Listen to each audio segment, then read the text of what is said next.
Yan daw ang pang-match kay Miao Miao pero this time, kaharap niya si Alexandra Kostyniuk, ang multiple times Women's World Champion na taga-Russia.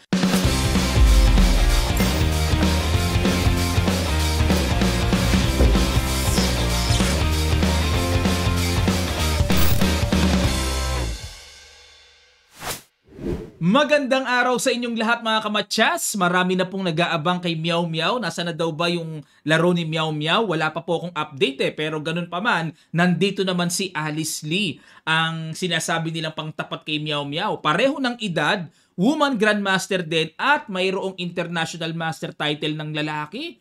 Yan daw ang pang-match kay Miao Miao pero this time, kaharap niya si Alexandra Kostyniuk, ang multiple times Women's World Champion na taga-Russia. Dahil ito po ay round robin na ginaganap sa USA, kung tawagin ay Kearns Cup, big time ang papremyo, pinapalakas po talaga ng USA ang team nila sa women's Mamaya po sa end part, papakita ko sa inyo ang standing at para makita nyo rin kung sino-sino ba ang mga women's na naglalaro dito. Ang ginawa ni Kostyniuk, nag-E4, E5 si Lee, Knight F3, Knight F6, kung tawagin po ito ay Petrov defense, pero nag-second line si Kostyniuk. Dito kasi ang main line, yung nagdi-D4, D5, Bishop D3, yan ang main line. Pero dahil sa preparasyon na nakita, siguro medyo kulang pa laro ni Alice dito, no? In-accept, Bishop E7 and nag-Bishop F4. Ayun, interesting to, no? Kasi kung ako puti dito, magbi-Bishop D3, then Castle kagad immediately. Pero Bishop F4, Castle, Queen D2. Pagka ganyan po inuna ang queenside pieces developments, sa queenside magka-castle. Gustong umatake ni Kostyniuk dito, ibig sabihin sa kingside. Ayan, no? 'Di ba? Rook E8, Knight G5. Ayan na. Pinakitaan kagad ni Kostyniuk ng agresibong line, Knight G5 na talagang ini-invite ang black, pinoprovoke na, sige, paalisin mo yan. At yan nga ang ginawa ni Alice at dito po pinakawalan ang Bishop C4. Gustong-gusto ng computer engine ang line na yan. Brilliant. Sacrifice yung Knight. At dito, ang ginawa naman ni Alice ng Bishop E6 na sa palagay ko lang, kinapana niya over the board. Kasi po ang mga lines na nagdaan dito, may tumira na in-accept yan, Bishop naman ang pinang-capture, may tumira ng Knight E6 para ma-block yung threat sa F7, yan ang mga nagawa na. Pero dito, nag-Bishop E6 nga. Pero alamin muna natin, ano mangyayari kung i-accept yung sacrifice na yan? Yan ba ay bluff lang? Capturein po ng pawn. Ayan, dito kasi mabubuksan yung H-file. Kahit na ang sinasabi ng evaluation bar ay lamang ang black, pero nakakatakot pa rin yan. Tapos may paparating na G6, mga ganon, nakaka-pressure psychologically. 'Di ba? Kaya, pero yan ang best move, capturein talaga yan. Malawak nga lang ang sangay-sangay niyan. O dahil sa hindi makayanan ni Alice ang pressure, sinangganan niya kagad. Yun nga lang, Knight takes E6, Knight takes E6, Bishop takes, Pawn takes, and nag-King B1. Ayun, nag-prophylactic lang muna dito, nag-Rook F8 at nag-Queen E3. Okay, tineret yung pawn, parang medyo bumagal, ano? Queen C8. Ayan, dito kasi hindi pwedeng parang maganda sana E5, parang look solid, ano? Pero kakapturein lang kasi yan Hindi makapture kasi nakapin. Kaya napilitan dito si Alice na mag-Queen C8 at depensahan muna ang E6 at dito nag-Queen E4, Rook F7, ayan. Kasi dito sa Queen E4, nagbabalak si Kostyniuk na kakapture dyan. Pag kinapture, papasok, checking H8, capture, hanggang sa magkaroon ng timing to play Rook D3 and Rook G3 na maatake yung king dyan. O, kaya naamoy kagad ni Alice Lee, nag-Rook F7 siya kagad para kung capturein man yan, check may Rook G7 na pangbara. At nag-C4 muna dito, Rook B8, nag-Bishop E3, B5. Ayun, time na para si Alice naman ang magbigay ng atake sa queenside. Kinapture na bad move si Kostyniuk. Dapat daw po ay C5. Yun nga lang, malalalim na, no? Sacrifice. Na kapag kinapture yan, sabay G4 lang daw. Parang ang sakit no? Kasi masakit talaga magpakain Liban na lang kung meron kang maliwanag na kitang-kitang klaro. Pero dito halos hindi makagalaw ang black May double pawn, weak ang E6, Tapos itong G5, intending to play G5, mga bomba-bomba atake sa kingside. Yan, oh. Pero balik tayo sa pag-capture, rook takes B5, nag-C4.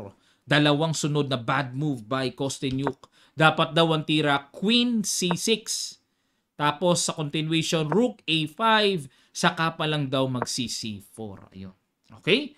Yan po ang accurate continuation ng computer engine. Pero balik tayo sa C4. Rook B4 at nag-Queen C2, umilag na kasi ito ang balak, magdi-D5 na hindi makakapture. Okay? Kaya umilag ang Reyna, nag-C5 para mapigilan naman yung push ng White to play C5. Nag-G4, ayun, mag-G5, oh. Bobomba na. Queen A6 pero nililigalig ni Alice. Ayaw niya bigyan ng kalayaan ng isip ni Kostenyuk magawa niya atake. Queen A6 threat, nag-B3 muna. Another bad move by Kostenyuk. Dapat daw po ang tira. Tuloy na pala yan. G5 na pala. At kung halimbawa kumapture man ng Torre, Queen G6. Yun. Yan ang mga binibiling kiliti dyan, mga kamadyas. O nga, no? Pang-atake, no? What if queen ang ipang-capture? Wait lang, mga kamadyas, ha? Capture and G takes H6. Pero okay pa rin ang black na, no? Okay pa rin, kasi parang babagsak yung pawn sa H4, at wala nang Reyna. O, pero ginawa B3, mas worse, mas malaki lamang ng evaluation bar ng black. At nakita dito ni Alice ang napaka-piling-piling tira. Tumbok sa computer, pakiguess nyo po sa ilang sandali lang, tutuloy kagad natin. Start.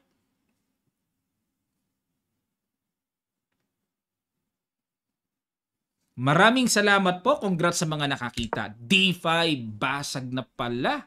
Okay, at kinapture C4. Yan ang mga tamang timing. Binibiling tira na naman. G5, basag.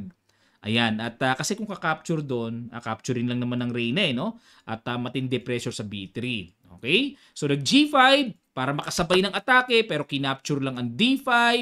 Rook H3, ayun, na-pressure na si Kostenyuk. So, yung Torre niya, nilagay niya sa third rank sa pag-asa na kahit papaano ay pag-alis ng bishop, like bishop D4 halimbawa, connected na yung Torre na extra support sa B3 na nagbabadyang panganib kasi sa king, Ayan. Pero mga kamatyas, ang accurate daw ay Rook D4. Yan pala. Okay, Rook D4. Okay, medyo mahaba-haba pa yan, ano? Parang hindi pa nga kinapture yung D5, ano? O, balik tayo sa Rook H3. At nag-Queen E6. Depensa na, may atake pa. Good move na naman. Rook G3 and another good move. Tatlong sunod-sunod na good move ni Alice ang pinakawalan. Threat ang Torre at nag-F4. Ayan, sinangga. At nag-Rook C7. Extra diin. Pressure. Kakapture na sa B3. At kumapture sa H6 para may threat doon. Pero another bad move by Kostenyuk. Wale na, bumigay na ng bumigay. Yun, nerve na usapan dito. Accurate move is Bishop D2. Yun nga lang po, nakakailang itong capture dyan. Sabay ang gagawin lang daw ay Queen D3. Naku po, kakapture dyan and King A1. Naku po, sino ba naman ang makakakita ng ganyang nakakatakot na itsura? Oh, yan daw ang tira Pero balik tayo sa ginawa, kumapture, C takes B3, good move, threat ang Reyna, at nag-Queen G6. Ayun, baka sakali makagulo-gulo, pero B takes A2, King A1. Ayan, para umbrella kasi hindi po pwedeng capturein yan. Masusuper exposed dito ang White King. At dito, dito, brilliant move na. Puzzle number 2 tayo. Move ni Alice. Ano kaya po yung brilliant move na pinakawalan dito sa ilang sandali lang? Tutuloy kagad natin. Start.